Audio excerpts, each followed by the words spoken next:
નમસ્કાર દોસ્તો, T farmer ચેનલમાં તમારું સ્વાગત છે। દેશ, દુનિયા અને ગુજરાતના તાજા, મોટા અને સૌથી મહત્વપૂર્ણ સમાચાર જાણીએ તે પહેલા ચેનલમાં નવા હોય તો ચેનલને જરૂરથી સબસ્ક્રાઇબ કરી અને વિડીયોને લાઇક કરી દેજો।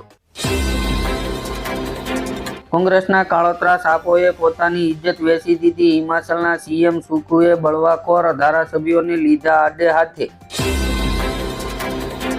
બેંક કામદારો માટે ખુશખબર, જૂન પહેલા 5 ડે વીક પગાર વધારાના અમલ પર કેન્દ્ર લીલી ઝંડીની તૈયારીમાં। યુએસએ H-1B વિઝા નોંધણી અને અરજી સંબંધિત નવી સિસ્ટમ શરૂ કરી। બળાત્કારીઓને નપુંસક બનાવવા જોઈએ, કોંગ્રેસ નેતાની સરકાર પાસે માંગણી। બુલેટ ટ્રેન પ્રોજેક્ટમાં વલસાડ પાસે સૌપ્રથમ 350 મીટરની ટનલ તૈયાર કરવામાં આવી। રાજ્યના ટેકનિકલ શિક્ષણ અધ્યાપકોને CAS નો લાભ આપવામાં આવશે। 5000 અધ્યાપકોને ફાયદો થશે। ભાજપમાં 155 ઉમેદવારોની આદિ ફાઇનલ। વારાણસીથી મોદી, ગાંધીનગરથી શાહ, ગ્વાલિયરથી સિંધિયા અને ભોપાલથી શિવરાજને મેદાનમાં ઉતારવાની તૈયારી। ગુજરાતમાં 2022-23માં લિકર પરમિટમાં પાછલા વર્ષની સરખામણીએ 24.8% વધારો। પક્ષ પલટા બાદ પ્રથમ વખત પીએમ મોદી સાથે જાહેર મંચ પર દેખાશે નીતિશ કુમાર। આનંદ સરોવરમાં એકઠા થયેલા લીલા કચરાના નિકાલ માટે 18 લાખની રકમ મંજૂર કરવામાં આવી। કેન્દ્રીય મંત્રી નીતિન ગડકરીએ કોંગ્રેસ રાષ્ટ્રીય અધ્યક્ષ અને જયરામ રમેશને મોકલી નોટિસ। હળવદના માર્કેટિંગ યાર્ડમાંથી ભેળસેળ વાળું જીરું પકડાયું। 142 મણનો જથ્થો સીઝ કરાયો। પીએમ મોદીએ પશ્ચિમ બંગાળને 15,000 કરોડની ભેટ આપી। સંદેશ ખાલી મુદ્દે ટીએમસી પર આકરા પ્રહાર કર્યા। 45 ગામોને નર્મદાના નીર માટે પાઇપલાઇન નાખવાનું ખાતમુહૂર્ત એક લોલીપોપ છે, વિડીયો વાયરલ કરીને વિરોધ કરતા ખેડૂતો। જનજાતિ સુરક્ષા મંચે પશ્ચિમ બંગાળમાં મહિલા સાથે થયેલ અત્યાચાર વિરોધ કરીને ન્યાય આપવા નર્મદા કલેક્ટરને આપ્યું આવેદન। મમતાના ગઢમાં પીએમ મોદીની ગર્જના। લોકસભા ચૂંટણી 2024 માટે બીજેપીના પ્રચારની કરશે શરૂઆત। અમેરિકામાં તવાઈ બાદ કબૂતરબાજોએ નવો રસ્તો અપનાવ્યો। વિઝા PRના નામે લાખોની વસૂલી। લોકસભા ચૂંટણી પહેલા ખેડૂતો પર મોદી સરકાર મહેરબાન ખાતર પર આપશે 24,420 કરોડની સબસિડી। ગાઝામાં ભૂખમરાનું ભીષણ સંકટ, રાહત સામગ્રી ભરેલી ટ્રક પર ફાયરિંગ કરીને લૂંટ મચાવવા મજબૂર જનતા। રાજકોટમાં છેલ્લા 1 મહિનામાં દબાણ હટાવવા ઝુંબેશ દરમિયાન 250 કરોડની જમીન ખુલ્લી કરાઈ। યુદ્ધના કારણે યુક્રેનની સંસ્કૃતિ અને પર્યટન પર 19.6 બિલિયનનું નુકસાન। સુરતના હીરા ઉદ્યોગ પર મોટું સંકટ, રશિયન ડાયમંડની આયાત પર G7 દેશોએ આજથી પ્રતિબંધ મૂક્યો। આરટીઆઈ એક્ટનો દુરુપયોગ કરનારા ગુજરાતના 11 શહેરોના 19 લોકો એન્ટી કરપ્શન બ્યુરો માટે સમસ્યારૂપ। મફત અનાજની યોજના ચાલી રહી છે અને ભવિષ્યમાં પણ ચાલુ રહેશે, પીએમ મોદીની મોટી જાહેરાત। ચંદ્ર પર ભારત સાથે બરોબરી કરવા નીકળેલા અમેરિકાનું સપનું રોળાયું। લેન્ડ થતાં જ સ્પેસક્રાફ્ટનો પગ તૂટ્યો। હોળી પહેલા મોટો ઝટકો, આજથી એલપીજી સિલિન્ડરના ભાવમાં થયો વધારો। કોમર્શિયલ ગેસમાં 25 રૂપિયા 50 પૈસાનો વધારો। ઘરેલું એલપીજી સિલિન્ડરની કિંમતમાં કોઈ ફેરફાર નહીં। નાટોના દેશોને પુતિનની ધમકી, પરમાણુ હુમલાને લઈને આપ્યું મોટું નિવેદન।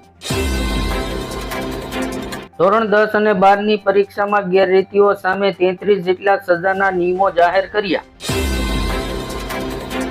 રશિયન આર્મીમાં કાર્યરત 20 ભારતીયોને પાછા લાવવાના પ્રયાસો ચાલુ, વિદેશ મંત્રાલયે નિવેદન આપ્યું।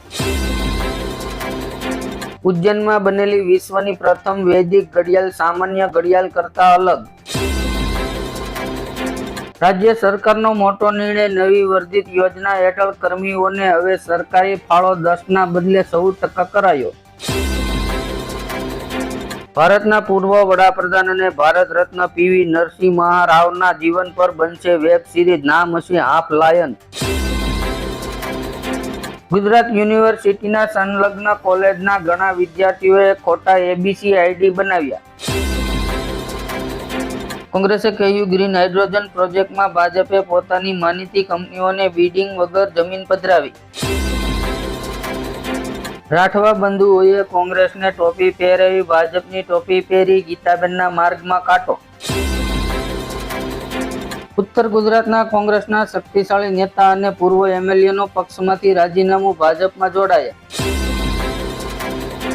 રાજ્યમાં છેલ્લા 30 વર્ષમાં એક પણ સરકારી મેડિકલ ખુલ્લી નથી. 5 ખાનગી અને 8 ગવર્મેન્ટ કોલેજ ખોલવામાં આવી.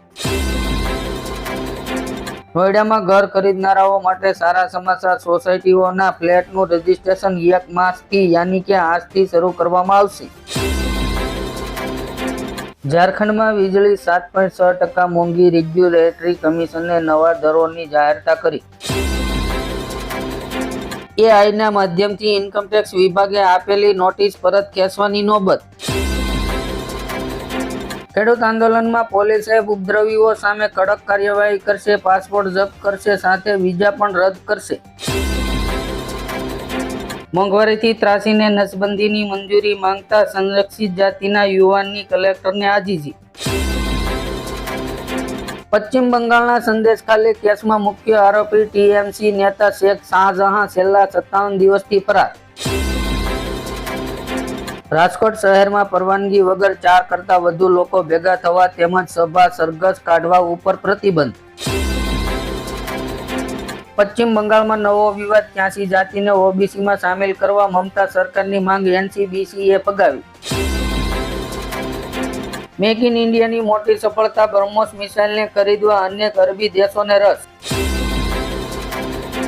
અમેરિકા રાષ્ટ્રપતિ ચૂંટણી પહેલા ટ્રમ્પને રાહત. કેપિટલ હિંસા કેસની સુનાવણી માટે સુપ્રીમ કોર્ટ તૈયાર. બીજેપીએ ચૂંટણી પંચને પત્ર લખ્યો. મતદાન મથકો પર વિડીયોગ્રાફી સહિતની અનેક માંગણીઓ કરી.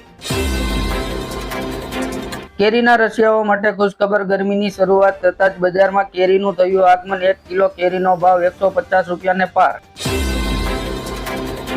રાજ્યસભા ચૂંટણીમાં ભાજપના વર્ચસ્વ સામે કોંગ્રેસે આપી ટક્કર. 3 રાજ્યના પરિણામ જાહેર થયા. શિયાળાની વિદાય વચ્ચે રાજ્યમાં ફરી માવઠાની આગાહી. 1 થી 3 માર્ચની વચ્ચે આ વિસ્તારમાં પડી શકે છે વરસાદ. ઇન્કમટેક્સ રિટર્ન ડિવિડન્ડ વિશે સાચી માહિતી ન આપનારા કરદાતાઓને આઈટી વિભાગે એલર્ટ કર્યા. વિદેશ મંત્રી એસ જયશંકરે ઇઝરાયલ હમાસ યુદ્ધ પર ખુલ્લેઆમ કહ્યું કે ગાઝામાં સંઘર્ષ ખૂબ જ ચિંતાનો વિષય છે. ગુજરાતમાં ગઠબંધનમાં પડેલી ગાંઠોને ઉકેલવા આમ આદમી પાર્ટીના નેતા જયરાજ વસાવા પંજાબના નિશાન પર પણ ચૂંટણી લડવા તૈયાર. WTOના 70 થી વધુ દેશો સર્વિસ સેન્ટરમાં વધારાની જવાબદારી લેવા તૈયાર. ભારતને થશે ફાયદો. ભાજપનો દાવો. કોંગ્રેસ સમર્થકોએ વિધાનસભામાં લગાવ્યા પાકિસ્તાન જિંદાબાદના નારા. પોલીસને કરી ફરિયાદ.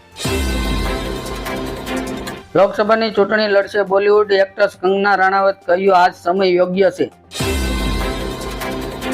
સુદર્શન સેતુના નિર્માણ બાદ બેટ દ્વારકાના ઇતિહાસમાં પ્રથમ વખત શરૂ કરાયા એસટી બસના રૂટ.